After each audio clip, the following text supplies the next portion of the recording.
എല്ലാവർക്കും നമസ്കാരം. കൈവല്യ ഭൂരിപക്ഷം ചാനലിലേക്ക് എല്ലാവരെയും സ്വാഗതം ചെയ്യുന്നു. നമ്മളിന്ന് നാരായണീയ സാഹസ്രം 270 ദിവസം 26 ദശകത്തിലെ 7 ശ്ലോകത്തിലേക്ക് പാരായണ പ്രഭാഷണങ്ങളൊക്കെ കടന്നിരിക്കുകയാണ്.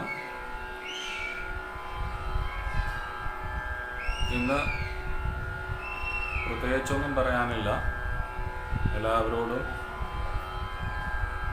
എന്താ പറയുക, ഈ വീഡിയോ സ്റ്റാർട്ടിങ് മുതൽ എൻഡ് വരെ, അതായത് തുടങ്ങുന്നത് മുതൽ അവസാനം വരെ വീഡിയോ മുഴുവനായിട്ടിരുന്ന് കാണണം എന്നൊരു അഭ്യർത്ഥന ആദ്യം തന്നെ വയ്ക്കുന്നു.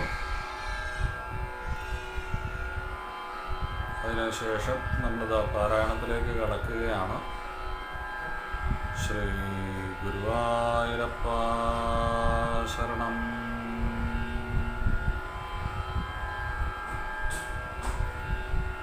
വ്രജേ വസന്തം നവനീതചോരം വ്രജാംഗനാനാം ചതുകൂലചോരം മനയേക ജന്മാർജിതപാപചോരം ചോരാഗ്രഗണ്യം തമഹം ഭജാമി.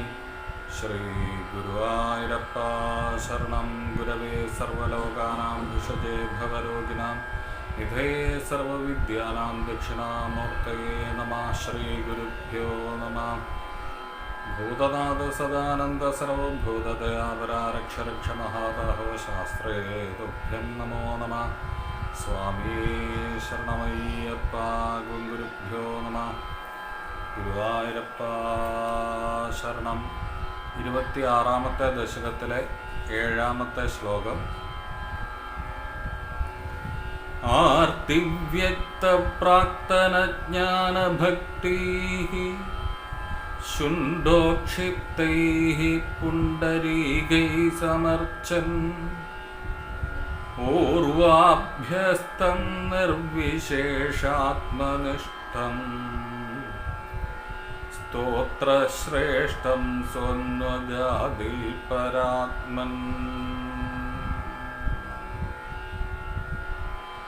ആർത്തിവ്യക്തപ്രാക്തനജ്ഞാനഭക്തിഃ ശുണ്ഡോക്ഷിപ്തേ പുണ്ഡരീകൈഃ സമർച്ചൻ പൂർവാഭ്യസ്തം നിർവിശേഷാത്മനിഷ്ഠം സ്തോത്രശ്രേഷ്ഠം സ്വന്വജാതിൽ പരാത്മൻ.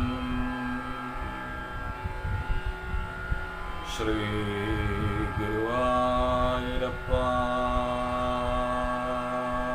ശരണം.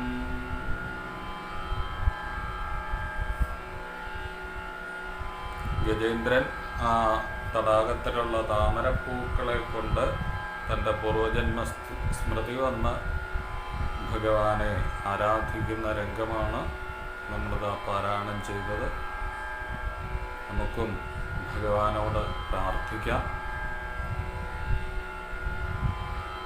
എല്ലാവർക്കും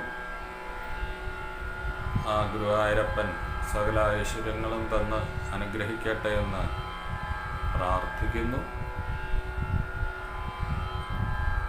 പറയാനുള്ളത്, ഈ ചാനല് ആദ്യമായിട്ട് കാണുന്നവരാണെങ്കിൽ ഈ ചാനല് സബ്സ്ക്രൈബ് ചെയ്യുക. സബ്സ്ക്രൈബ് ചെയ്തവർ എന്നും പറയുന്നത് പോലെ എല്ലാ സജ്ജനങ്ങളെയും ഈ ഒരു സത്സംഗത്തിലേക്ക് കൊണ്ടുവരിക. അവരെയും കൂടി അറിയിച്ച് അവരെയും കൂടി ഈ സത്സംഗത്തിലേക്ക് കൊണ്ടുവരണം എന്നൊരു അഭ്യർത്ഥന. ലൈക്ക് ചെയ്യുക, കമൻറ്റ് ചെയ്യുക, ഷെയർ ചെയ്യുക എന്നുകൂടി അഭ്യർത്ഥിക്കുന്നു. ഗുരുവായൂരപ്പൻ്റെയും ഗുരുനാഥന്മാരുടെയൊക്കെ അനുഗ്രഹം നിങ്ങൾക്ക് എന്നും ഉണ്ടാവട്ടെ എന്ന പ്രാർത്ഥനയോടുകൂടി നിങ്ങളുടെ പ്രാർത്ഥനയും അനുഗ്രഹവും എന്നും ഞങ്ങളുടെ കൂടെ ഉണ്ടാവണം എന്നൊരു അഭ്യർത്ഥനയും കൂടി സമർപ്പിക്കുന്നു. എല്ലാവർക്കും നമസ്കാരം.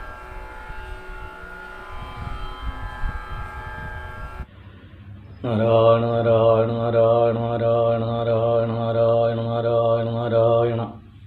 ഹരേ രാമേതി കൃഷ്ണേതി നാമസങ്കീർത്തനം സദാ ലോകക്ഷേമായ കുറുവന്നം കേശവം സദ്ഗുരും ഭജേ. സർവമംഗളമംഗല്യേ ശിവേ സർവാർത്ഥസാധികേ ശരണ്യേ ത്രംബകേ ദേവി നാരായണി നമസ്തുതേ. പത്മജാദ്യർച്ചിതം ദേവം പത്മജാ പ്രാണനായകം പത്മനാഭപുരാധീശം പത്മനാഭം നമാമ്യഹം. ശ്രീകൃഷ്ണായ പരമഗുരവേ നമോ നമഃ. ശ്രീകൃഷ്ണാർപ്പണമസ്തു. ശ്രീ ഗുരുവായൂരപ്പാ ശരണം. നമസ്കാരം. നാരായണീയ സഹസ്രത്തിൻ്റെ ഇതാ 200 ചില്ലുവാനം ദിവസങ്ങൾ കടന്നുപോയിരിക്കുന്നു. 27-ാം ദശകത്തിൽ 26-ാം ദശകത്തിൽ നമ്മളിതാ ഗജേന്ദ്രമോക്ഷം കേട്ടുകൊണ്ടിരിക്കുകയാണ്, അല്ലെങ്കിൽ പറഞ്ഞുകൊണ്ടിരിക്കുകയാണ്, വായിച്ചുകൊണ്ടിരിക്കുകയാണ്. ഗജേന്ദ്രൻ്റെ അവസ്ഥ ഒരു ഗൃഹസ്ഥന് യോജിച്ച രീതിയിലുള്ള ജീവിതത്തിലൂടെ അദ്ദേഹത്തിന് മോക്ഷം കിട്ടി. അപ്പോൾ ഗൃഹസ്ഥന്മാർക്കും മോക്ഷം നേടാൻ സാധിക്കുന്ന ഒന്നാണ് അർത്ഥം. പ്രാപ്തേകാലേ എന്നാണ് ഇന്നലെ ത്വൽപദാഗ്രൈക സിദ്ധ്യൈ എന്ന ഭട്ടതിരിപ്പാടിൻ്റെ മറ്റൊരു ഗംഭീര പ്രയോഗം. ഓരോ കർമ്മത്തിൻ്റെയും അവസാനത്തിന് ഓരോ സമയമുണ്ട്. ഒരു കർമ്മം അവസാനിക്കുന്നത് ഒരു സമയപ്രകാരമാണ്. ആ കർമ്മത്തെ നശിപ്പിക്കാൻ നമ്മൾ ശ്രമിച്ചാലും തീരെ വിട്ടുപോകുന്നത് അതിനൊരു സമയമുണ്ട്. അതാണ് ത്വൽപദാഗ്രൈക സിദ്ധ്യൈ. മോക്ഷം എന്ന അവസ്ഥയിലേക്ക് എത്താനുള്ള സമയമാവുമ്പോഴേ കർമ്മം നശിക്കുള്ളൂ. അതുവരെ നമ്മൾ കർമ്മം ചെയ്തുകൊണ്ടിരിക്കും. അത് ഓട്ടോമാറ്റിക്കലി അല്ലെങ്കിൽ സ്വാഭാവികമായിട്ട് നടന്നുകൊണ്ടിരിക്കും. ആ കർമ്മ നിരതത അല്ലെങ്കിൽ നിരതത്വം. അപ്പോൾ കർമ്മത്തെ ഉപേക്ഷിക്കുക എന്നൊക്കെ നമ്മൾ വിചാരിക്കും. ഭൗതികമായിട്ടല്ല പറയണത്, ആധ്യാത്മികമായിട്ടാണെങ്കിൽ പോലും നമ്മളങ്ങനെ ചിന്തിക്കും, ഇനി കർമ്മമൊന്നും ചെയ്യുന്നില്ല, അല്ലെങ്കിൽ ഇനി നിഷ്കാമകർമ്മങ്ങളെ ചെയ്യുള്ളൂ എന്നൊക്കെ നമ്മൾ ചിന്തിക്കും. പക്ഷേ ഇത് കർമ്മവാസന അവസാനിച്ചാൽ പോലും കർമ്മം നിൽക്കില്ല. പ്രാപ്തേകാലേ, അങ്ങനെ ഒരു കാലം വരുമ്പോൾ നമ്മൾ പറയാനുള്ള ഒരു മെച്യൂരിറ്റി, അതിൻ്റെ പ്രാപ്തിക്ക് ഒരു പക്വത വരുമ്പോൾ നമുക്ക് അത് തനിയെ സിദ്ധിച്ചോളും. അതാണ് വാസ്തവത്തിൽ ഗജേന്ദ്രമോക്ഷം കാണിച്ചു തരുന്നത്. ഇല്ലെങ്കിൽ അത്ര വലിയൊരു ചൂടുകാലം വരാനും ആനകൾക്കൊക്കെ വല്ലാത്ത വരൾച്ച അനുഭവപ്പെടാനും എല്ലാവരും കൂടി ദൂരെ എങ്ങോയുള്ള ഋതുമത്തെന്ന ആ ഉദ്യാനത്തിലേക്ക് ചെല്ലാനും വളരെ ആർത്തിയോടെ, ആക്രാന്തത്തോടെ, ആവേശത്തോടെ ആ ജലത്തിലേക്ക് എടുത്ത് ചാടാനും നിപായയൻ സംസ്നവയൻ യഥാഗൃഹി, കുടിച്ച് കുടിപ്പിച്ച്, കുളിച്ച് കുളിപ്പിച്ച് എന്നാണ് ശ്രീശുകൻ പറയുന്നത്. ഒരു ഗൃഹസ്ഥനെ പോലെ അത്തരത്തിൽ ആറാടി ജീവിക്കാനും അവസാനം ആ മുതല വന്ന് കാലുമേൽ ആക്രമിക്കാനും എല്ലാം പ്രാപ്തേകാലേ, കാലമായതുകൊണ്ടാണ്. അപ്പോൾ ഗജേന്ദ്രൻ അതുവരെ മതിച്ചു നടന്നുവെങ്കിൽ ഒരു ഗൃഹസ്ഥനെ പോലെ തൻ്റെ ഗൃഹത്തിൻ്റെ മഹിമയിൽ, തൻ്റെ കുടുംബത്തിൻ്റെ മഹിമയിൽ, ഭാര്യയുടെ സൗന്ദര്യത്തിൽ, ഭാര്യയുടെ സമ്പത്തിൽ, ഭാര്യയുടെ ബുദ്ധിയിൽ, തൻ്റെ കഴിവിൽ, മക്കളുടെ യശസ്സിൽ എല്ലാം അഭിരമിച്ച് ജീവിക്കുന്ന ഒരു ഗൃഹസ്ഥൻ. ആ ഗൃഹസ്ഥൻ അവസാന കാലമാവുമ്പോൾ അറിയാതെ വരുന്ന ഒരു വിരക്തിയുണ്ട്. താൻ അഭിരമിച്ചിരുന്ന വസ്തുതകളിൽ നിന്ന് അവസാന കാലത്ത് വരുന്ന ഒരു വിരോധമുണ്ട്. വിരക്തി എന്നുള്ളതിനേക്കാൾ കൂടുതൽ അതിന് വിരോധം എന്ന് പറയാൻ ഭേദം. കാരണം കുറെ കഴിയുമ്പോൾ ഇത് മടുപ്പ് ആരംഭിക്കും, ബോറിംഗ് ആയി തുടങ്ങും. അപ്പോൾ ഏറ്റവും വലിയ സുന്ദരിയായിട്ട് കണ്ടിരുന്ന ഭാര്യയുടെ സൗന്ദര്യം ഒന്നുമല്ലാന്ന് ബോധ്യം വരും. ഏറ്റവും സമ്പത്തുള്ളവളാണെന്ന് കരുതി ആ സമ്പത്ത് കൊണ്ടും ഒരു കാര്യമില്ല എന്ന് മനസ്സിലാവും.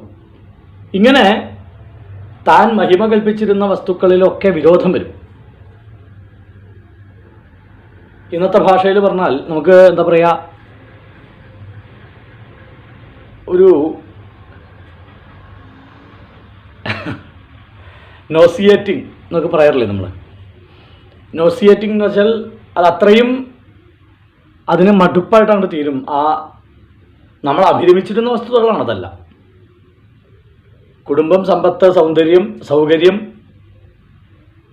സ്വന്തം വ്യക്തിത്വം, ഇതൊക്കെ അഭിരമിച്ചിരുന്ന ആൾ തന്നെ ഇതൊരു കാലത്തെത്തുമ്പോഴേക്കും, ഒരു കാലഘട്ടത്തിലേക്ക് എത്തുമ്പോഴേക്കും ഇതിനോട് മടുപ്പ് വരും.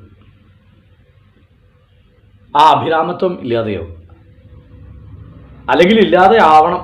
ഇല്ലാതെ ആയില്ലെങ്കിൽ അവസാനം ഇവിടുന്ന് പോകുമ്പോൾ ഇതിനോടുള്ള മമതയോടുകൂടി ഇവിടുന്ന് വിട്ടുപോയാൽ വീണ്ടും ഇവിടെ വരേണ്ടി വരും. പിന്നെ വീണ്ടും അപ്പോൾ കാലമായിട്ടില്ല എന്നാണ് അർത്ഥം. നമ്മൾ കാലമായി എന്നാണല്ലോ മറ്റുള്ളവരെ സമാധാനിപ്പിക്കാറുള്ളത്. പോകാനുള്ള കാലമായി എന്ന് വിചാരിച്ചാൽ മതി എന്ന്. വാസ്തവത്തിൽ ആധ്യാത്മിക ആചാര്യന്മാർ പറഞ്ഞത് അത് പോകാനുള്ള കാലമായിട്ടില്ല. സ്വന്തം ഭാര്യയെ ഓർത്ത് കണ്ണുനീരിങ്ങനെ പൊഴിച്ചുകൊണ്ടാണ് ഒരു വിദ്വാൻ ശരീരത്തെ ഉപേക്ഷിക്കണതെങ്കിൽ കാലമായിട്ടില്ല എന്നാണ്. ഇവിടെ പക്ഷേ ഭട്ടതിരിപ്പാട് പറയുന്നു പ്രാപ്തേ കാലേ, ഇപ്പോൾ കാലമായി എന്നാണ്. അപ്പോൾ കാലം, ചിത്രകേതുവിൻ്റെ മകൻ്റെ പ്രായം എത്രയായിരുന്നു? ഇത്തരത്തിൽ കാലമൊരു വിഷയമല്ല. സമയം പക്വമാവുമ്പോൾ, നിങ്ങളുടെ യോഗം, നിങ്ങളുടെ കർമ്മം, നിങ്ങളുടെ കർമ്മവാസന ഇതെല്ലാം പക്വമാകുമ്പോൾ കർമ്മനിവൃത്തി തനിയെ വരും. അതിലൂടെ ത്വൽപദാഗ്രൈക സിദ്ധി ഉണ്ടാവും. അവിടുത്തെ പദം മാത്രമെന്ന ആ ഒറ്റ സിദ്ധി അല്ലെങ്കിൽ ഒരു ലക്ഷ്യം, ആ ലക്ഷ്യം അല്ലെങ്കിൽ മോക്ഷം അത് സംഭവിച്ചിരിക്കും. അപ്പോൾ അവിടെ പ്രത്യേകമായിട്ട് ഗജേന്ദ്രൻ എന്തെങ്കിലും ചെയ്തോ? തന്നെ മോക്ഷത്തിനായിട്ട് എന്തെങ്കിലും തപസ് ചെയ്തു? തനിക്ക് മോക്ഷം കിട്ടാൻ തക്കവണ്ണം എന്തെങ്കിലും സ്തുതിക്കൽ അവസാന കാലത്താണ് ഉണ്ടായത്. അതിനു മുമ്പ് എന്തെങ്കിലും പ്രാർത്ഥന ഉണ്ടായിരുന്നു അദ്ദേഹത്തിന്? കൊമ്പ് ഉയർത്തിപ്പിടിച്ച്, തുമ്പിക്കൈ ഉയർത്തിപ്പിടിച്ച്, മസ്തകം ഉയർത്തിപ്പിടിച്ച് ഏറ്റവും തലയെടുപ്പോടെ നടന്നിരുന്ന ആളാണ്. ആ തലയെടുപ്പ് ഇല്ലാതെയായി. അതും കാണാനാവാത്ത അദൃശ്യനായിട്ടുള്ളൊരു ജീവി. അദ്ദേഹം കണ്ടില്ല. കുറെ കരയിലേക്ക് വലിച്ചു നോക്കിയപ്പോഴാണ് മധുരയാന്ന് മനസ്സിലായത്. അപ്പോൾ കൂടുതൽ പേടിയായി. അപ്പോൾ അദ്ദേഹം വളരെയധികം ഫ്രജൈലായി. അപ്പോൾ ആ രീതിയിൽ ജീവിച്ചിരുന്ന ഒരു ജീവാത്മാവ് എങ്ങനെ മോക്ഷപ്രാപ്തി നേടി? അതാണ് ഈ ശ്ലോകത്തിലെ ഭട്ടതിരിപ്പാട് പറയണത്. അപ്പോൾ ഇതിനെല്ലാം നമുക്ക് ഒരു കണക്ഷനുണ്ട്. ഒരു കണക്ഷൻ എന്ന് വെച്ചാൽ കോടിക്കണക്കിന് ജന്മങ്ങളോടുള്ളൊരു കണക്ഷൻ നമ്മളുടെ എല്ലാ കർമ്മത്തിലും വർത്തിക്കുന്നുണ്ട്. നമ്മളെ എല്ലാ ചിന്തകളെയും അത് സ്വാധീനിക്കുന്നുണ്ട്. അതില്ലാതെയാണെങ്കിൽ സത്സംഗം അതിഗംഭീരമായിട്ട് നിരുപാധികം നിഷ്കാമമായിട്ടുള്ള കർമ്മങ്ങളിലൂടെയൊക്കെ നമുക്ക് അത് മാറ്റാമെന്നല്ലാതെ സാധാരണ വ്യക്തിക്ക് ഒരു വളരെയധികം ഒരു ബോണ്ടേജ് അതിനോട്, ആ കർമ്മങ്ങളോട് എന്ന് വെച്ചാൽ അതിനു മുമ്പുള്ള കർമ്മങ്ങളോട് ഉണ്ട്. ആ ബോണ്ടേജാണ് അയാളെ പിന്നീട് ഇഹലോകത്തിൽ പല ബോണ്ടേജുകൾക്കും കാരണമാക്കി തീർക്കുന്നത്. അപ്പം അത്തരത്തിൽ നമ്മൾ ചിന്തിക്കുമ്പോൾ നമ്മളുടെ കർമ്മങ്ങളെല്ലാം അവസാനിക്കുന്നു എന്ന് നമ്മൾ കരുതുന്ന സമയത്ത് പോലും കർമ്മം അവസാനിക്കുന്നില്ല. ഈവൻ നമ്മുടെ ഈ ശരീരം വീഴുമ്പോൾ പോലും, മരിച്ച് പോകുമ്പോൾ പോലും കർമ്മം അവസാനിച്ചു എന്നർത്ഥമില്ല. അത് മോക്ഷമാണെങ്കിലേ കർമ്മം അവസാനിച്ചിട്ടുള്ളൂ. മരിച്ചു പോവുകയാണെങ്കിൽ കർമ്മം അവസാനിച്ചിട്ടില്ല. അപ്പം മരണം എന്നുള്ളതും മോക്ഷം എന്നുള്ളതും തമ്മിലുള്ള വ്യത്യാസം അതാണ്. അപ്പം പ്രാപ്തേ കാലേ ത്വൽപദാഗ്രൈക സിദ്ധിയായി, അതും നമ്മളുടെ നിയന്ത്രണത്തിലല്ല. അപ്പോൾ വാസ്തവത്തിൽ ഇവിടെ നമ്മൾ നോക്കി നോക്കൂ, പ്രപഞ്ചത്തെ നിയന്ത്രിക്കുന്നു എന്ന് കരുതുന്ന മനുഷ്യൻ, ലോകത്തിലെ ഏറ്റവും ഉയരം കൂടിയ റെയിൽപാലം ജമ്മു കാശ്മീരിൽ വരുന്നു, അത് പണിയുന്ന മനുഷ്യൻ, ലോകത്തിലെ ഏറ്റവും നീളം കൂടിയ പാലം പണിതു കഴിഞ്ഞു ബ്രഹ്മപുത്രയ്ക്ക് കുറുകെ, അതും മനുഷ്യൻ, 300-400 കിലോമീറ്റർ വേഗതയിൽ പോകുന്ന ട്രെയിനുകൾ നിർമ്മിച്ചിരിക്കുന്നു ഇന്ത്യയിലല്ലെങ്കിലും പല ദിക്കുകളിലും, അതും മനുഷ്യൻ. പക്ഷേ ഈ മനുഷ്യനെ ടക്ക് എന്നൊരു മൊമെൻറ്റിൽ, ആ ഒരു മൊമെൻറ്റിൽ കീഴ്പ്പെടുത്താൻ തക്കവണ്ണം ശേഷിയുള്ളവനാണ് മൃത്യു എന്നുള്ളത്. 32-ാം വയസ്സിലും 35-ാം വയസ്സിലും 38-ാം വയസ്സിലും 40-ാം വയസ്സിലുമെല്ലാം ഹാർട്ട് നിന്നു പോകുന്നു. ജീവൻ ആ ശരീരത്തെ ഉപേക്ഷിക്കുന്നു. അപ്പോൾ അവിടെ കാലമായി എന്നാണ് നമ്മൾ പറയാറ്. പക്ഷെ കാലമായിട്ടില്ല. കാലമായി എന്ന് പറയാൻ പറ്റില്ല.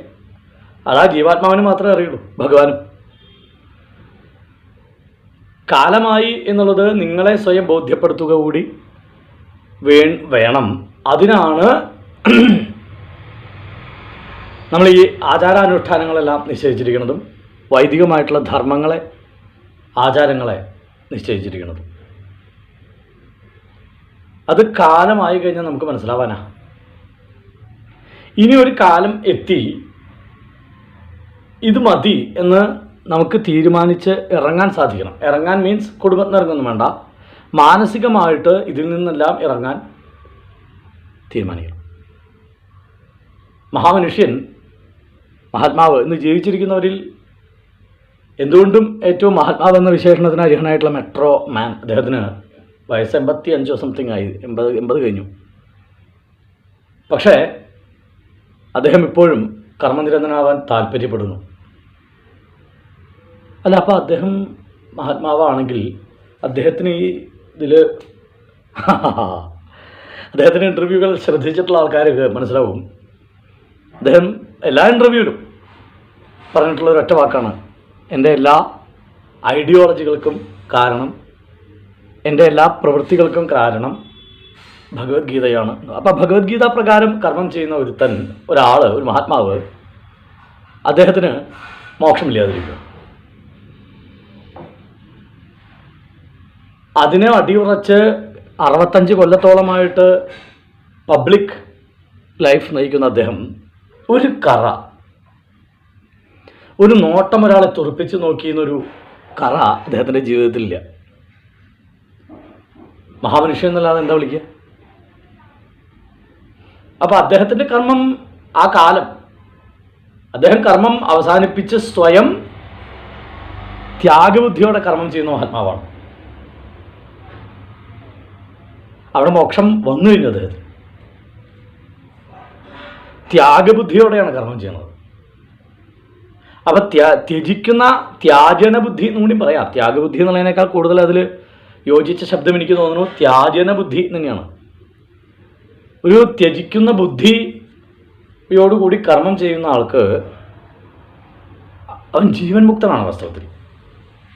ആ ശരീരം ആ മഹാത്മാവ് കൊണ്ടു നടക്കുമ്പോഴും ഇതിൽ നിന്ന് കർമ്മം മറ്റുള്ളവർക്ക് വേണ്ടി ചെയ്യുക എന്ന ചിന്തയോടെ മാത്രം ജീവിക്കുന്ന ഒരാൾക്ക് പരമാത്മപദം എന്നുള്ളത് അപ്പോൾ തന്നെ കിട്ടിക്കഴിഞ്ഞതാണ്. അപ്പം നമ്മൾ ആലോചിച്ച് നോക്കുക, നമ്മൾ ആ രീതിയിൽ ചിന്തിക്കുമ്പോൾ അതിനാണ് തുടക്കം മുതൽക്കേ നമ്മളിവിടെ പറയാറുള്ളത് സത്സംഗത്തിൻ്റെ മഹാത്മ്യം പറയുന്നത്. ഇത്തരം കാര്യങ്ങൾ കേട്ട് മനസ്സിലാക്കുകയും അതിനെ പ്രാക്ടീസ് ചെയ്യുകയും ചെയ്യുന്ന ആളുകൾക്ക് ജീവൻ മുക്താവസ്ഥ എത്തിച്ചേരും. ഇവിടെ ഗജേന്ദ്രൻ്റെ വിഷയത്തിൽ അതില്ല എന്നാണ് ഞാൻ പറഞ്ഞു വരുന്നത്. ഗജേന്ദ്രൻ ഒരിക്കലും ജീവൻ മുക്തനായിരുന്നില്ല. നേരെ മറിച്ച് അഗസ്ത്യ മഹർഷിയുടെ ശാപം കാരണം കഴിഞ്ഞ ജന്മത്തിൻ്റെ 10 ഇരട്ടിയിൽ ആസക്തനായിരുന്നു അദ്ദേഹം. ഈ ജന്മത്തിനോട് വല്ലാത്ത അഭിനിവേശം തൻ്റെ ശരീരത്തിനോടും മറ്റ് ശരീരങ്ങളോടും ഉള്ള ആളായിരുന്നു ഗജേന്ദ്രൻ. അത് ശാപം കൊണ്ടുണ്ടായതാണ് പാവം. അപ്പോൾ അവിടെ ആ ജീവൻ മുക്താവസ്ഥയൊക്കെ നഷ്ടപ്പെട്ടു. ഇന്ദ്രദ്യുമ്നൻ എന്ന മഹാരാജാവിൻ്റെ സ്വഭാവമായിരുന്നു അദ്ദേഹത്തിനെങ്കിൽ അത് ജീവൻ മുക്ത സ്വഭാവമായനെ. പക്ഷെ നിർഭാഗ്യകരം, ശാപം കൊണ്ട് പങ്കിലമായിട്ടുള്ളൊരു ശരീരത്തിലേക്ക് വന്ന് പ്രവേശിക്കുക കാരണം കാലമായാൽ മാത്രമേ ഭഗവത് സ്മൃതി ഉണ്ടാവുള്ളൂ എന്നുള്ളത് അവിടെ അഗസ്ത്യൻ അനുഗ്രഹിച്ചിട്ടുണ്ട്, അല്ലെങ്കിൽ ശപിച്ചിട്ടുണ്ട്. ശാപം മോക്ഷം കൊടുത്തിട്ടുണ്ട് അഗസ്ത്യൻ. അപ്പം പ്രാപ്തേ കാലേ ത്വൽപദാഗ്രൈക സിദ്ധ്യൈ, വേനൽ വരുമ്പോൾ ഭഗവാനെ പ്രാർത്ഥിക്കാമായിരുന്നില്ലേ? അല്ലെങ്കിൽ മറ്റു പല ഘട്ടങ്ങളിലും ഗജേന്ദ്രന് ഭഗവാനെ ആശ്രയിക്കാമായിരുന്നില്ലേ? ഭഗവാനെ, മോശം കണ്ടീഷനാണ്, എന്നെ ഹെൽപ്പ് ചെയ്യണേ. അവിടെ ഒന്നും ഉണ്ടായില്ലല്ലോ. പ്രാപ്തേ കാലേ നമുക്ക് ഏതൊരാൾക്കുമുള്ള ഒരു സന്ദേശമാണ് അത്. നമുക്കൊരു കാലം വന്നാൽ മാത്രമേ നമുക്ക് ഇതിനോടൊക്കെ ഒരു എന്താ പറയുക അല്ലെങ്കിൽ താല്പര്യം ഉണ്ടാവുള്ളൂ. കാലം വരണം. ആ കാലത്തിൽ താല്പര്യം വരും. താല്പര്യം വരുമ്പോൾ നമ്മൾ ജീവൻ മുക്താവസ്ഥയിലേക്ക് പിന്നീടുള്ള കർമ്മങ്ങളൊക്കെ ചെയ്തുകൊണ്ട് എത്തിച്ചേരും. അപ്പോൾ ആ ജീവൻ മുക്താവസ്ഥയിലേക്ക് എത്തിച്ചേരാൻ ഗജേന്ദ്രന് സാധിക്കാതിരുന്നത് ശാപം എന്നുള്ള ഒരു അവസ്ഥ കൊണ്ടാണ്. നമ്മളിപ്പോൾ തൽക്കാലം നമ്മുടെ അറിവിൽ അറിയില്ല, ശപിക്കപ്പെട്ട് വന്ന ആൾക്കാരൊന്നുമല്ല. അങ്ങനെയാണെങ്കിൽ നമുക്കിത് സിദ്ധിക്കുമായിരുന്നില്ല. നമ്മളെ അനവധി കാലമായിട്ട് സത്സംഗത്തിന് മുമ്പിൽ ഇരിക്കുന്നവരാ. ഇപ്പം ഇതൊരു ശാപഗ്രസ്തമായിട്ടുള്ള ശരീരമല്ല, ഉറപ്പാ. അപ്പോൾ എന്താ എനിക്ക് ജീവൻ മുക്തരാവാനുള്ള വഴി എന്ന് ചോദിച്ചു കഴിഞ്ഞാൽ, ഇതുപോലെയുള്ള കാര്യങ്ങളെ ഞാൻ ഇന്നലെ പറഞ്ഞു പ്രാക്ടീസിൻ്റെ പ്രാധാന്യം. പ്രാക്ടീസ് ചെയ്തുകൊണ്ട് വർത്തിക്കുക, അങ്ങനെ നിവർത്തിക്കുക കർമ്മങ്ങളെ. അങ്ങനെ വരുമ്പോൾ നിങ്ങൾ ജീവൻ മുക്തനായി തീരും സ്വയം. ഇവിടെയൊക്കെ എന്താ വേണ്ടത് വാസ്തവത്തിൽ? ഇവിടെയൊക്കെ വാസ്തവത്തിൽ വേണ്ടത് ചിന്തനമാണ്. ചിന്തിക്കുന്ന ഒരു വസ്തുതയ്ക്ക് അത്തരത്തിൽ ഒരു വ്യക്തിക്ക് അത്തരത്തിലുള്ള വസ്തുതകളെ മനസ്സിലാക്കി മുന്നേറാനുള്ള വീണ്ടും വിചാരം ഉണ്ടാവുള്ളൂ. അപ്പോൾ വീണ്ടും വിചാരത്തോടെ പ്രവർത്തിക്കുക എന്നുള്ളത് അനുഗ്രഹമാണ്. നമ്മുടെ ജീവാത്മാവ് എന്തൊക്കെയോ കർമ്മം ചെയ്ത് ഇവിടെ എത്തിയിരിക്കുന്നു. എന്തൊക്കെയോ കർമ്മം ചെയ്ത് ഇവിടെ എത്തിച്ചേർന്നിരിക്കുന്ന ജീവാത്മാവിന് വീണ്ടും വിചാരം ചെയ്യാൻ ചിലർക്കേ സാധിക്കുന്നുള്ളൂ, എല്ലാവർക്കും പറ്റുന്നില്ല. ഈ അനവധി മഹാത്മാക്കൾക്ക് ജന്മം കൊടുത്തിട്ടുള്ള ഒരു പ്ലാറ്റ്ഫോമാണല്ലോ ഈ ഭൂമി എന്നുള്ള പ്രപഞ്ചം. പ്രപഞ്ചത്തിൽ എത്രയും മഹാത്മാക്കളുണ്ടായിരിക്കുന്നു. ഒരാൾ ഒരുപോലെയാണോ എന്നുള്ളതൊന്നും ചിന്തിച്ചു നോക്കൂ. നമ്മൾ ആരാധിക്കുന്നു പലരെയും. സ്വാമി വിവേകാനന്ദൻ, സ്വാമി ചിന്മയാനന്ദൻ, ഇങ്ങനെ ആരാധിക്കുന്നു. പക്ഷേ അവരെ പോലെ ആവുന്നുണ്ടോ നമ്മൾ? ഇത് ചിന്തനത്തിലൂടെ നമ്മൾ മനസ്സിലാക്കുമ്പോൾ, ചിന്തയിലൂടെ മനസ്സിലാക്കുമ്പോൾ നമുക്ക് മനസ്സിലാവും, വഴി നിങ്ങൾക്ക് തനി വഴി. തമിഴിൽ എൻ വഴി തനി വഴി എന്ന് പറഞ്ഞില്ലേ രജനികാന്ത്? അത് തന്നെയാണ് വാസ്തവത്തിൽ ഓരോരുത്തർക്കുള്ള ഉപദേശം. എൻ വഴി തനി വഴി എന്ന് വെച്ചാൽ ഓരോരുത്തർക്കും അപ്ന ഓരോരുത്തർക്കും അവരവരുടേതായിട്ടുള്ള കർമ്മത്തിനനുസരിച്ചൊരു വഴി വെട്ടിത്തെളിയിക്കപ്പെട്ടിട്ടുണ്ട്. ഈ വഴിയെ നമ്മൾ കണ്ടുകൊണ്ട് നടക്കണം. നമ്മളിപ്പോൾ കാണാതെയാണ് നടക്കണത്. ഇപ്പോൾ നമുക്ക് ഈ വഴി കാണാനില്ല. അതെന്താ? പ്രഹ്ലാദൻ പറഞ്ഞ അന്ധകാരം, അഹങ്കാരം എന്ന അന്ധകാരം. അപ്പോൾ ആ പ്രകാശമില്ലാത്തത് കൊണ്ട് നമുക്ക് വഴി കാണാനില്ല, ഏതാണ് എൻ്റെ വഴി എന്ന്. അപ്പം മറ്റുള്ളവരെ വഴി നമ്മുടെ വഴിയായിട്ട് തെറ്റിദ്ധരിച്ചാൽ പോണത്. എങ്കിൽ ജ്ഞാനസൂര്യനെ ഉദിപ്പിച്ച് തൻ്റെ വഴിയെ കാണാവുന്ന രീതിയിൽ അതിനെ മാറ്റി പ്രകാശിപ്പിച്ച് ആ വഴിയിലൂടെ സഞ്ചരിക്കുക. അപ്പോൾ തൻ്റെ വഴി ഏതാണ്, തനിക്ക് എത്ര ദൂരം പോകാനുണ്ട്, ഇതെല്ലാം എവിടെയാണ് തൻ്റെ ടെർമിനേഷൻ പോയിൻ്റ്, ഇതെല്ലാം കൃത്യമായിട്ട് മനസ്സിലാക്കാൻ സാധിക്കും ഒരു വ്യക്തിക്ക്. അപ്പോൾ ഇവിടെ സ്വാമിജി പറഞ്ഞ പോലെ, വിവേകാനന്ദൻ പറഞ്ഞതുപോലെ, തൻ്റെ വഴികൾ താൻ കണ്ടുകൊണ്ട് നടന്നാൽ തനിക്ക് തീരുമാനിക്കാൻ പറ്റും തൻ്റെ ഭാവി. നമുക്ക് ഓരോരുത്തർക്കും സാധിക്കും. കണ്ടുകൊണ്ട് നടക്കണം. കണ്ണടച്ച് കണ്ണ് തുറന്ന് ഉണ്ട കണ്ണാണെങ്കിലും ശരി, കണ്ണ് തുറന്നിട്ടാണെങ്കിലും കാണാത്ത ആൾക്കാരാണ് നമ്മളെല്ലാവരും. മറ്റുള്ളവരുടെ വഴിയാണ് എൻ്റെ വഴിയെന്ന് തെറ്റിദ്ധരിച്ച് ജീവിക്കുന്ന നമ്മൾ നമ്മളുടേതായിട്ടുള്ള വഴിയിലൂടെ വെട്ടിത്തെളിയിച്ച് മുമ്പിലേക്ക് പോകണം. അപ്പോൾ ആ വഴി കാണും. ഭട്ടതിരിപ്പാടിനെ പോലുള്ള മഹാത്മാക്കളുടെ ജീവചരിത്രം നമ്മൾ വായിക്കുമ്പോൾ 10-25 കൊല്ലക്കാലം മറ്റുള്ളവരുടെ വഴിയിലൂടെ ജീവിച്ച ആളായിരുന്നു ഭട്ടതിരിപ്പാട്. തൻ്റെ അറിവും പാണ്ഡിത്യവും മുഴുവൻ അഹങ്കാരം കൊണ്ട് മറ്റുള്ളവരുടെ മുമ്പിൽ അത് പ്രദർശിപ്പിക്കുന്ന ഒരു രീതിയിലേക്ക് ആക്കി മാറ്റിയ വ്യക്തിയായിരുന്നു ഭട്ടതിരിപ്പാട്. നാരായണീയം എഴുതി കഴിഞ്ഞപ്പോഴാണ് ആ പ്രകാശം വന്നത്. അപ്പോഴാണ് തൻ്റെ വഴി മനസ്സിലായത്. ആ വഴി മനസ്സിലാകുമ്പോൾ പ്രാപ്തേ കാലേ, ആ കാലത്തെ നമുക്ക് കണ്ടെത്താൻ സാധിക്കും. സ്വാമിജി സമാധിയുടെ വളരെ പ്രസിദ്ധമായിട്ടുള്ളൊരു കഥയാണത്. സമാധിയുടെ തലേ ദിവസം അടുത്ത 20 കൊല്ലത്തേക്കോ 30 കൊല്ലത്തേക്കോ ഉള്ള പ്ലാനിങ് തൻ്റെ കൂട്ടുകാരെ അല്ലെങ്കിൽ ശിഷ്യന്മാരെ പറഞ്ഞ് ഏൽപ്പിച്ച് കൊടുത്താണ് അദ്ദേഹം ഉറങ്ങാൻ പോയത്. നോക്കൂ, നാളെ എൻ്റെ കാലമായി എന്നും ഈ ശരീരം എനിക്ക് വിടേണ്ട സമയമായി എന്നും അദ്ദേഹത്തിന് മനസ്സിലായിരിക്കുന്നു. അപ്പോൾ ആ ജീവാത്മാവിന് ഈ ശരീരത്തിൻ്റെ മുകളിലുള്ള ആധിപത്യം അല്ലെങ്കിൽ പ്രേമം രണ്ടായാലും അത് അവസാനിച്ചു എന്ന ബോധ്യം അദ്ദേഹത്തിനുണ്ടായിരുന്നു. ഈ ബോധ്യം നമുക്ക് എല്ലാവർക്കും ഉണ്ടാക്കാൻ സാധിക്കും. നമ്മളുടെ ഈ ശരീരത്തിനോടല്ല മമത എങ്കിൽ, നമ്മുടെ ഉള്ളിലിരുന്ന് ചിന്തിക്കുന്ന ഈ വ്യക്തി ഞാൻ തന്നെയാണ് എങ്കിൽ, അത് ബോധ്യം വന്നു കഴിഞ്ഞാൽ നമ്മുടെ ഡേറ്റ് ഓഫ് ടെർമിനേഷൻ അതും നമുക്ക് അനായാസേന ഈ ടെർമിനേറ്റ് ചെയ്യപ്പെടുന്ന അവസ്ഥ എന്നാണെന്നും എപ്പോഴാണെന്നും കൃത്യമായിട്ട് ചിന്തിക്കാനുള്ള ശേഷി അതും നമ്മളിലുണ്ട്. ഇപ്പോൾ ബ്രഹ്മാവിൻ്റെ മഹത്വം എന്ന് ആലോചിച്ചു. എന്തൊക്കെ ടെക്നോളജിയാണ് അദ്ദേഹത്തിൽ കുത്തി നിറച്ചിരിക്കുന്നത്. അപ്പം ആ ഭാവത്തിലൂടെ ഗജേന്ദ്രനെ പോലെ ഒരു ആനയ്ക്ക് പോകാൻ പറ്റില്ല.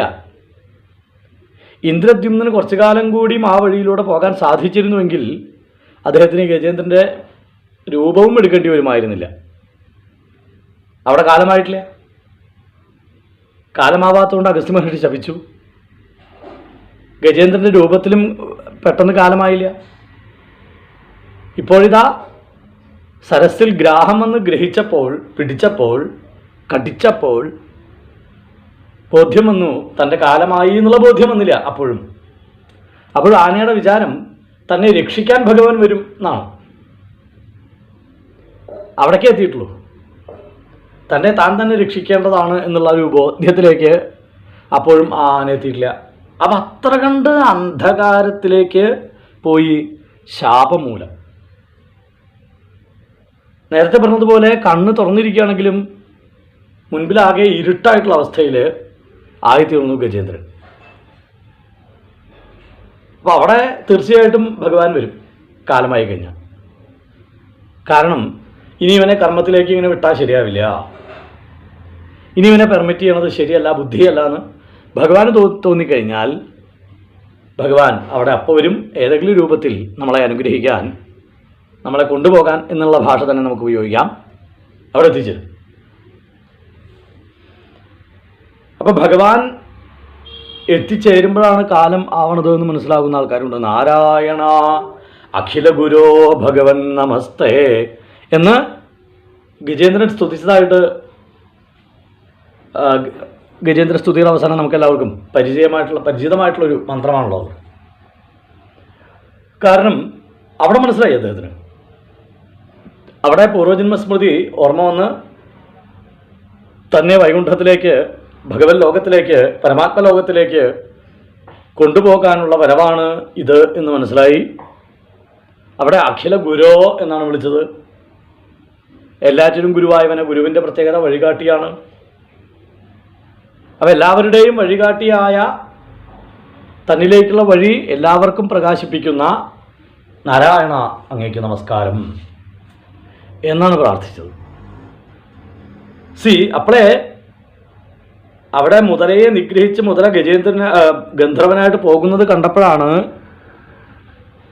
കാലത്തെക്കുറിച്ച് ഗജേന്ദ്രന് ഓർമ്മ വന്നത്, അല്ലെങ്കിൽ ഓർമ്മ കൊടുത്തത്. ഇവിടെ നമ്മൾ പറഞ്ഞു വരുന്ന വിഷയം എന്താ? ഇത് നമുക്ക് ഓരോരുത്തർക്കും സ്വയം മനസ്സിലാവാനുള്ള സാധ്യതകൾ നമ്മുടെ കർമ്മത്തിൽ തന്നെയുണ്ട്. 10-30 കൊല്ലമൊക്കെ കുടുംബക്കാരുടെ ഒപ്പം ജീവിക്കുമ്പോൾ കുറേ കഴിഞ്ഞാൽ അവരുടെ ഈ കുറേശ്ശെയുള്ള പരിഹാസം, ചിലർ പ്രതിഷേധിക്കൽ, ചിലർ പ്രതികരിക്കൽ, ചിലർ അനുസരണക്കേട് കാണിക്കൽ, ഇതൊക്കെ സിഗ്നലാണ്. അപ്പോൾ നമുക്ക് സ്വയം അപ്പോഴല്ല വേണ്ടത്, ആദ്യം മുതൽക്ക് വേണം. അപ്പോഴെങ്കിലും നമ്മൾ സ്വയം ചിന്തിക്കാൻ തയ്യാറാകുമ്പോഴാണ് നമ്മുടെ വഴി ക്ലിയറായി എന്നുള്ളത് നമുക്ക് മനസ്സിലാവണം. ഇനി ഈ വഴിയല്ല ഞാൻ പോകേണ്ടത്, ഇതെനിക്കുള്ളൊരു ഇൻഡിക്കേറ്ററാണ്, അല്ലെങ്കിൽ ഒരു സിഗ്നലാണ്, ഒരു സൈൻ ബോർഡാണ്. ഞാൻ ഇനി ഈ ബോർഡ് നിർദ്ദേശിക്കുന്ന വഴിയിലൂടെ പോകണം എന്ന് തീരുമാനിക്കുക. അപ്പോഴെങ്കിലും അതുമില്ല. അപ്പോൾ പ്രതികരിക്കാത്തതിന് അങ്ങോട്ട് ശകാരിക്കുക, പ്രതികരിച്ചതിന് അനുസരണക്കേട് കാണിക്കുന്നതിന് ശകാരിക്കുക. ഇങ്ങനെയൊക്കെ വരുമ്പോഴാണ് കൂടുതൽ മൂഢത്വത്തിലേക്ക്, അന്ധകാരത്തിലേക്ക് നമ്മൾ ഇറങ്ങിപ്പോകാൻ പോണത്. അപ്പോൾ സ്വയം തൻ്റെ കാലം നിശ്ചയിക്കാനുള്ള ശേഷി, വൈഭവം, അതിനെ തിരിച്ചറിയാനുള്ള ബുദ്ധിശക്തി, ഇതെല്ലാം നമ്മളിൽ ഉണ്ട്. ഗജേന്ദ്രനെ പോലെയല്ല. അപ്പം പ്രാപ്തേകാലേ ത്വൽ പദാഗ്രൈക സിദ്ധ്യൈ, കുറച്ചു കാലം ഞാനിവിടെ കിടന്ന് വട്ടം കറങ്ങി, അല്ലെങ്കിൽ ഇവർക്ക് വേണ്ടിയോ അല്ലെങ്കിൽ മറ്റുള്ളവർക്ക് വേണ്ടിയോ ഞാൻ എന്തൊക്കെയോ ചെയ്തു എന്ന് അഭിമാനിക്കുന്നു. ഇനി എനിക്ക് വേണ്ടി എന്തെങ്കിലും ചെയ്യണമെന്ന ബോധത്തോടെ ജീവിക്കാറാണ്. അവിടെ ഭഗവത് സ്മൃതി ഉണ്ടാവും. തനിയെ സ്തുതിക്കാൻ സാധിക്കും ഗജേന്ദ്രനെ പോലെ. ഈ ഗജേന്ദ്രനുണ്ടായ അനുഭവം പോലെ തന്നെ ഗരുഡാരൂഢനായി ഭഗവാൻ എത്തിച്ചേർന്ന് നമ്മളെ അനുഗ്രഹിക്കുകയും ചെയ്യും. അപ്പം അതുകൊണ്ട് ഗൃഹസ്ഥ ജീവിതത്തിൽ ഏറ്റവും അധികം ആസക്തിയേക്കാൾ അനാസക്തി ശീലിക്കുക. ഞാൻ മെട്രോമാൻ്റെ ഉദാഹരണം പറയാൻ, പ്രത്യക്ഷമായിട്ട് ഉദാഹരണം പറയാൻ കാരണം അതാണ്. അനാസക്തി ശീലിക്കുക. അദ്ദേഹം പറഞ്ഞു, എനിക്ക് ശത്രുക്കളൊന്നുമില്ല, എനിക്കൊരൊറ്റ ലക്ഷ്യമേ ഉള്ളൂ, ഈ നാട് വികസിക്കണം എന്ന ലക്ഷ്യം മാത്രമേ ഉള്ളൂ എന്ന് അദ്ദേഹം പറഞ്ഞു കഴിഞ്ഞു. അപ്പോൾ അത് ഒരു സ്പിരിറ്റാണ്. അത് സ്പിരിച്വാലിറ്റിയിൽ നിന്ന് മാത്രം ഉണ്ടാകുന്ന സ്പിരിറ്റാണ്. അല്ലെങ്കിൽ അതിനെയാണ് സ്പിരിച്വാലിറ്റി എന്ന് വിളിക്കുക. അപ്പോൾ അദ്ദേഹത്തിന് ഉദാഹരണം പറയാൻ കാരണം, അനാസക്തമായി കർമ്മം ചെയ്തുകൊണ്ടിരിക്കുമ്പോൾ നമുക്ക് സംഭവിക്കുന്നത് എല്ലാറ്റിൽ നിന്നുമുള്ള അനാസക്തിയാണ്. അല്ലാതെ ഏതെങ്കിലും ഒരു കാര്യത്തിൽ നിന്നല്ല, ഒരു വസ്തുതയിൽ നിന്നല്ല. എല്ലാറ്റിൽ നിന്നും നമുക്ക് അനാസക്തമായിട്ട് ജീവിക്കാൻ സാധിക്കുമ്പോൾ നമ്മുടെ സൈൻ ബോർഡ് വളരെ കൃത്യമായിട്ട് നമുക്ക് മുമ്പിൽ തെളിയും. അപ്പോൾ നമുക്ക് നമ്മുടെ ഡയറക്ഷൻ അതിനനുസരിച്ച് മാറ്റാൻ സാധിക്കും. ആർത്തി വ്യക്ത പ്രാക്തന ജ്ഞാനഭക്തി. ആർത്തി വ്യക്ത പ്രാക്തന ജ്ഞാനഭക്തി ഒറ്റപദമാണ്. ആർത്തിയാൽ വ്യക്തമായ പ്രാക്തനം എന്ന് വെച്ചാൽ ഒറ്റപ്പദമാണ്. അത് മുജ്ജന്മത്തിൽ പ്രാക്തനത്തിൽ നിന്ന് ഉണ്ടായ ജ്ഞാനത്താൽ ഉണ്ടായ ഭക്തി. പ്രാക്തനത്തെക്കുറിച്ചുണ്ടായ ജ്ഞാനത്താൽ ഉണ്ടായ ഭക്തി. ആർത്തിയിൽ നിന്ന് ഉടലെടുത്ത, ആർത്തിയിൽ നിന്ന് വ്യക്തമായ തൻ്റെ ദുഃഖത്തിൽ നിന്ന് തനിക്ക് മനസ്സിലായ കഴിഞ്ഞ ജന്മത്തിലെ അറിവ് കൊണ്ട് ഉണ്ടായ ഭക്തി.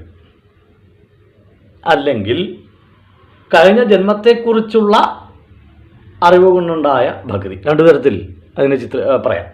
ആർത്തി വ്യക്ത പ്രാക്തന ജ്ഞാനഭക്തി.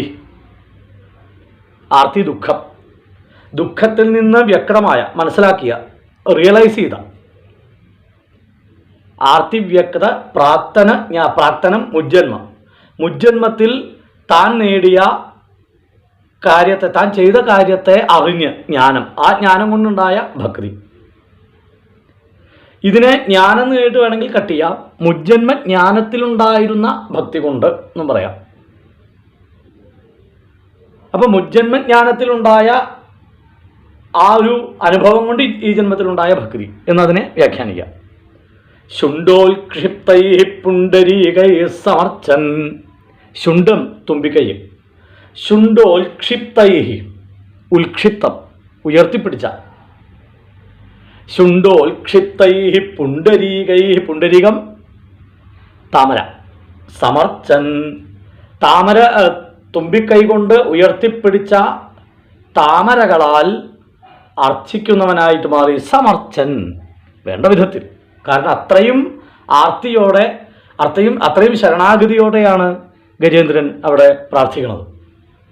ഓം നമോ ഭഗവതേ തസ്മൈ യത ഏതച്ചിദാത്മകം പുരുഷായാദിബീജായ പരേശായാഭിധീമഹി എന്നുള്ളത് ഭയങ്കര ജ്ഞാനയോഗമാണ് അവിടെ പറയുന്നത്.